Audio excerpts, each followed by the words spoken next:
একটা ইরেটেড পলিটিক্যাল আর ফরেন পলিসির একটা পরিপ্রেক্ষিতে আমাদেরকে এটা ভেনেজুয়েলা আজকে যে অ্যাটাক হয়েছে ওটা আমরা দেখতে পাই। সামরিক অ্যাটাক আছে, ফুল ফ্লেজ অ্যাটাক আছে।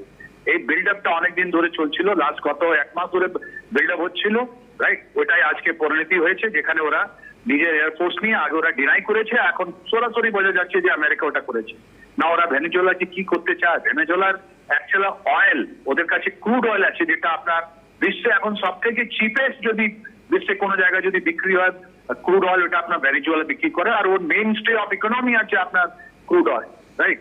ইন্ডিয়ার পরিপ্রেক্ষিতে ভেনেজুয়েলা খুবই অত্যন্ত ইম্পর্টেন্ট ছিল, বিকজ আমাদের যে রিলায়েন্স কোম্পানি যেটা আছে, আমাদের রিফাইনারি একটা জামনগর, ওর 80% থেকেও বেশি যেটা ক্রুড অয়েল ছিল, যেটা সালফার হেভি, খুবই হেভি ভেসিকাস, ওখান থেকে খুব ভালো সুন্দরভাবে ডিজেল অ্যান্ড পেট্রোল এটা এক্সট্রাক্ট করা যেত, ওইটা আমরা কিনছিলাম। আমাদের ওই রিলায়েন্স কোম্পানি যেটা আছে, ওরা ওখান থেকে ফরেন পয়সা আনতো। এটা আমাদের সেকেন্ড টাইম, এটা আমাদের এনার্জি লাইন যা আমাদের পয়সা অর্জিত করা যায়, এটা ছিল, ওর মধ্যে হামলা হয়েছে আগে রাশিয়া, যার জন্য আমরা 50% ট্যারিফ করছি, আর এখন ভেনেজুয়েলা। তো আমরা সরাসরি দেখছি it is the economic interest, যেটা আমেরিকা বারবার হামলা চালাচ্ছে, আর বারবার হামলা করে ওদের একটা নতুন একটা স্টোরি তৈরি করছে কি ভেনেজুয়েলার মধ্যে কোনো ডেমোক্রেসি নেই। ওদের যে এই যে 25-এর মধ্যে যে ওনার প্রেসিডেন্ট তৃতীয় টাইম ইলেক্ট হয়েছেন, উনি একটা ডিক্টেটর আছেন, ওনাকে আমরা মানি না। তারপর ওনাদের অপোজিশন লিডারকে এখন এই বছরে 2025-এ ওনাকে নোবেল প্রাইজও দেওয়া হলো, রাইট? এসব পরিপ্রেক্ষিতে যদি আমরা দেখি, ভালোভাবে দেখি, তাহলে আমরা দেখতে পাচ্ছি কি ট্রাম্প যেটা আছে বা ওনার যে অ্যাডভাইজার আছেন, ওদের কাছে বিশ্বের কোনো মানদণ্ড ওদের হচ্ছে না, ওরা মানছে না। এই ভেনেজুয়েলা অ্যাটাক করলো, রাইট?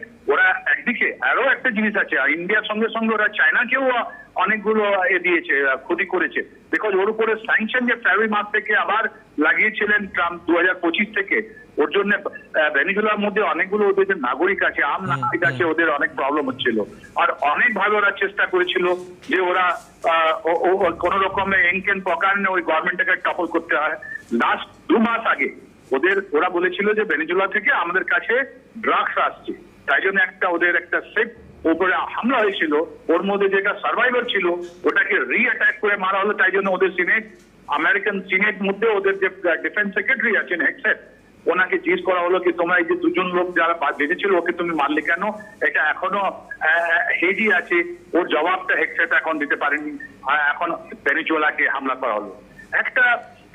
এইটা যেটা আপনারা দেখাচ্ছেন কি আমরা যে দেখছি যে ভেনেজুয়েলাতে উপরে একটা সামরিক হামলা হয়েছে, কিন্তু ওর পরিণামটা জানেন কোথায় আছে? ওর পরিণাম আছে চায়নার উপরে, আর্থিক পরিণাম ইন্ডিয়ার উপরে আছে, রাশিয়া উপরে আছে, আর এই যে আমেরিকান প্রেসিডেন্ট যিনি আছেন ডোনাল্ড ট্রাম্প।